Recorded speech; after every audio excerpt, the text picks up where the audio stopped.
아살라말레이쿰. 김치? 무두입니다. 사람들은 제일 관심 많은 거, 모든 사람들이 겪어보고 있는 거, 그 코로나 아니면은 코비드-19, 코비드-19에 대해서 얘기해보도록 하겠습니다. 한국이 어떻게 대처하고 있는지, 그 방역을 어떻게 하고 있는지에 대한 우리가 얘기하도록 하겠습니다. 말레이시아는 알고 있는 것처럼 그 이동 제한령이 진행하고 있잖아요. 근데 한국은 그 2월 달부터 그때 제일 확진자가 많이 생겼을 때 그 이동 제한령이 진행하지가 않았어요. 여태까지. 확진자가 갑자기 퍼졌을 때 한국은 그 당시에도 하지 않았어요. 그래서 대신에 이제 한국의 강점은 검사를, 데이터. 그러죠. 데이터. 그리고 검사를 엄청 많이 할 수 있어. 검사 수용량 되게 어마어마하거든요. 그래서 한 번에 그 하루 한 10,000건 할 수 있는 거예요. 한국에서. 그래서 10,000건을 할 수 있는 데다가, 그리고 그 데이터베이스, 빅데이터? 미안해요. 10,000명 말고 20,000명 정도 할 수 있대요. 그래서 그거를 그렇게 검사를 많이 할 수 있는 그 시설이나 그런 환경들이 갖춰져 있는 데다가, 그리고 빅데이터를 활용할 수 있는 그런 자료들이 너무너무 많았기 때문에 접촉 가능성이 있는 사람들을 그거를 추릴 수 그렇죠. 있고, 그거를 이제 그 추릴 때 어떻게 추리냐면, 제가 만약에 확진자가 됐어요. 그러면은 저의 그 이동 경로, 여태까지 그 확진이 그 바이러스를 제가 가지게 되었을 때의 상태부터 확진을 알게 된 날까지의 이동 경로를 다 공개를 해요.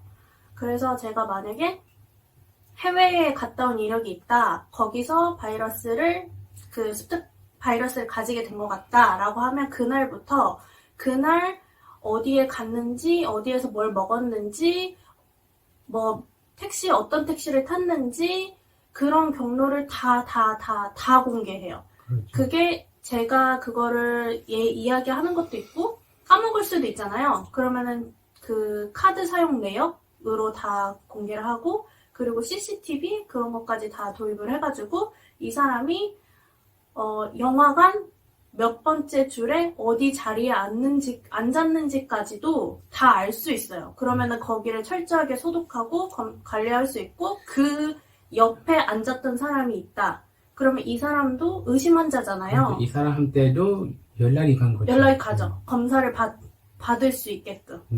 그래서 제가 방문했었던 식당에서 그 시간에 같이 밥을 먹었던 사람들, 그 사람들한테도 다 연락이 가서, 그 사람들이 이제 보건소나 그렇게 이제 그 코비드-19 검사를 할 수 있는 곳에 가서 검사를 이제 할 수 있는 거죠. 그렇게 해서 빨리 내가 코로나 바이러스 걸렸나? 라는 거를 그렇죠. 모르는 상태에서도 알 수 있게끔 그때 처음 초기에 걸르는 거죠. 그렇죠. 그 한국 정부 쪽에서는 초기 때부터 제일 중요한 게 빠른 시에 그 확진자 검사를 하는 게 제일 우선이거든요. 이게 한국에서 왜 이렇게 하는 이유가 메르스 이후로, 그래서 이게 이 시스템을 개선해야겠다. 그래서 그렇게 해서 이제 이 레슨은 이 사례를 보고 이제 코비드에다가 이제 도입을 하는 거죠.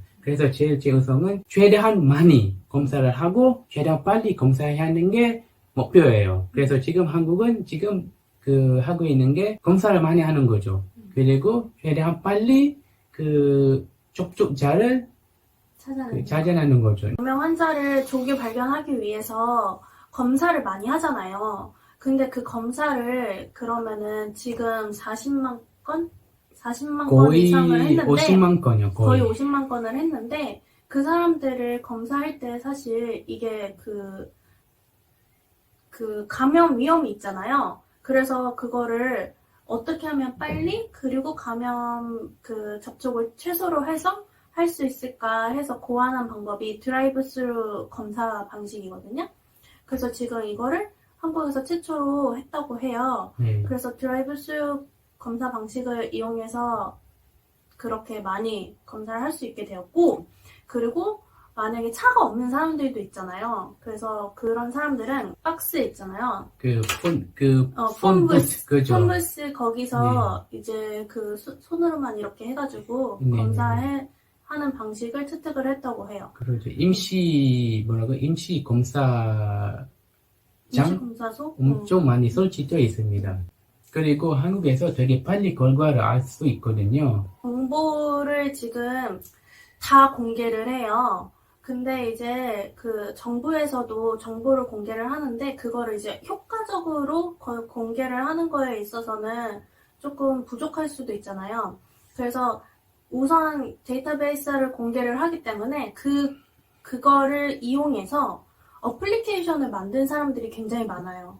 그래서 정보는 정부에서 공개를 하지만 이제 어플리케이션은 이제 민간에서 만들어가지고 그거를 통해서 이제 더 그 방역 체계가 더 탄탄해지고 있는 거죠, 사실은. 민간에서 어떻게 할 수 있냐? 투명성이죠.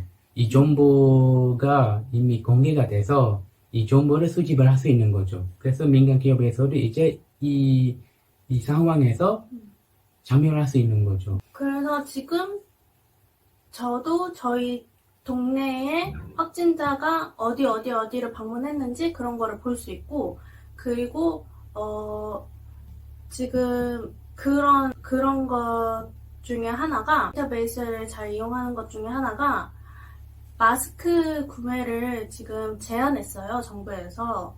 근데 사실 마스크를 구매를 제한을 안 하면 모든 국민들이 동일하게 마스크를 살 수 없는 상황이 되거든요. 누구는 더 비싸게 사는 사람들이 더 많이 살 수밖에 없고, 그리고 힘없고 나약한 사람들은 그 마스크를 사러 멀리 간다든지 아니면 오래 기다리든지 할 수 없기 때문에 취약계층은 마스크 사는 게 어려워지는 상황이잖아요. 그래서 마스크를 일주일에 두 개죠? 지금은 일주일에 2개만 살 수 있는 거죠. 이거 사러 갔을 때는 이제 신분증 보여주고 이제 시스템에다가 입력한 거예요. 그래서 만약에 내가 이 약국에서 마스크를 2개 샀다. 그래서 B 약국으로 가서 구매할 수도 있잖아요. 이게 안 되는 거예요. 왜냐면은 내가 마스크를 이미 구매했다는 확인을 그에서도 할 수 있는 거예요. 이게 그 시스템이 동화되어 있는 거예요. 예. 그리고 한국에서 지금 소독제, 핸드사니타이저가 여기저기 있는 거예요. 그 지하철에도 있고, 그 어떤 일반 건물도 있고, 그렇게 그냥 우리가 쓸 수 있는 거예요. 제공돼 있어요. 그리고 사람들이 안 가져간 거죠. 그게 양심성, 국민성, 그러죠. 모든 사람 위해서 자기 스스로, 자기 쓰려고 안 가져간 거예요. 예. 그리고 또 다른 거는 사실 CCTV가 진짜 많아요. 그래서 뭐 한국 국민들은 모두가 착하고 모두가 되게 올바른 생각을 가지고 있고 모두가 정직하고 이렇게만 생각할 게 아니라 사실은 그런 환경이 뒷받침이 되어 있기 때문에 그런 게 가능한 거죠. 그리고 베니 바잉 한국에서 없었습니다. 이미 그런 교육 이미 투입되어 있단 말이에요. 그래서 사람들이 베니 바잉 하지 않죠. 왜냐면은 베니 바잉 하게 된다면은 그런 슈퍼나 그런 매화점에서 사람 많이 몰려있기 때문에 거기서 전파될 수 있다는 그런 환경이 없기 때문에 안 가는 거고, 그리고 온라인 쇼핑, 한국에서 온라인 쇼핑이 되게 잘 돼 있습니다. 오전에 주문을 해서 이따가 저녁에 받을 수 있는 제도가 있거든요. 그래서 한국 사람들이 이미 온라인 쇼핑에 익숙하기 때문에 이게 가능해진 거죠. 네. 그리고 하나 더 편의점. 한국에서 편의점 되게 많아요. 그 시내에서 한 2분 거리 편의점 한 개가 아니라 몇 개 있는 거예요. 우리 집 근처도 되게 한 5개 정도 있는 것 같아요. 5개 정도 있는. 그래서 지금도 또 얘기하는 게 패닉바잉도 안 생기는 게 사람들이 다 이제 뭐 잘 교육되어져서인 것도 있지만 두 번째로는 환경적으로 그게 되어 있기 때문에 가능한 것도 있는 거예요, 사실은. 네. 그래서 이게 사실상 한국 좀 봐라. 우리나라에서 이렇게 해야 하는데 왜 할 수가 없다. 이게 사실 이게 제가 저희 이제 우리나라가 말레이시아잖아요. 말레이시아가 한국을 보고 이렇게 해야 한다. 사실상 이게 한국에서만 실행할 수 있는 것도 있고 말레이시아에서는 이런 제도를 실행하려면 안 되는 거 있습니다. 예. 예를 들어서 MCO? 네, MCO. MCO에 대한 얘기 되게 많이 한 것 같아요. 한국은 그렇게 그 확진자가 막 많이 늘어나고 해도 그게 사람들이 다 그런데 이벤트도 참석 안 하고 잘하고 집에 있고 하는데 왜 말레이시아는 정부에서 그렇게 제안을 하냐 그렇게 생각하시는 사람들도 있을 것 같아요. 근데 저희도 말레이시아에서 있었었고 그리고 지금 한국에도 있잖아요. 환경이 다르기 때문에 어쩔 수가 없는 것 같아요. 말레이시아에서는 이동 제한령 실행하고 있었을 때도 나 가능성 되게 많았잖아요. 그래서 그게 사실 국민성 말레이시아에서는 아직 이런 거에 대한 아직 준비되지가 않아가지고 정부에서 그 이동 제한령을 내리는 게 제일 합리적이라고 생각을 해요. 자, 그리고 해외 입국자들. 우리가 이미그레이션 통과하기 전에 이거 설치를 했었어요. 예, 이거 설치해야만 통과할 수 있어요. 이 어플은 지금 뭐라고 하죠? GPS가 있는 거예요. 그래서 정부가 우리 경로를 이제 확인할 수 있는 거예요. 그래서 우리가 지금 자가격리 하고 있거든요. 자가격리를 무조건 14일 동안 해야 하는데, 그래서 14일 동안 우리가 이 어플을 통해서 우리 상황을 계속 매일매일 보고를 하고, 그리고 이 어플이 있기 때문에 우리가 만약에 자가격리 하지 않고 돌아다닌다. GPS 통해서 우리 동선을 확인할 수 있는 거예요. 네. 그럼 나 얘기했나 우리가? 더 궁금하신 게 있으시면 이야기해 주세요. 그러면 저희가 조금 더 알아보고 얘기를 해드리도록 하겠습니다. 그러면 여기까지만 김치부두였습니다. 네, 모두 stay safe. Stay safe. duduk di rumah.